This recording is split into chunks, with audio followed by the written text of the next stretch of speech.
Hey everyone, this is Patrick at Fields BMW Daytona. I just wanted to make a quick video showing the automatic climate program and how to use it.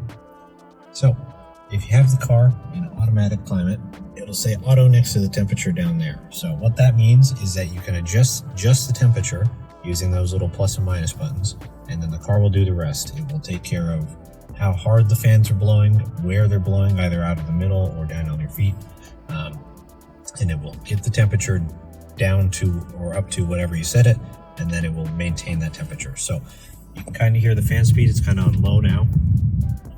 If I turn the fans, or if I turn the temperature real down, the fan speed kicks up in order to try and equalize the temperature of the vehicle to that temperature.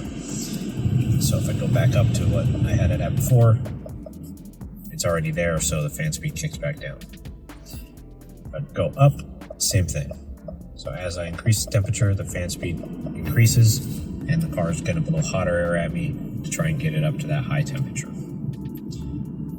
So, hope this is helpful. If you have any questions, feel free to contact us at Fields BMW Daytona Beach. Have a good day.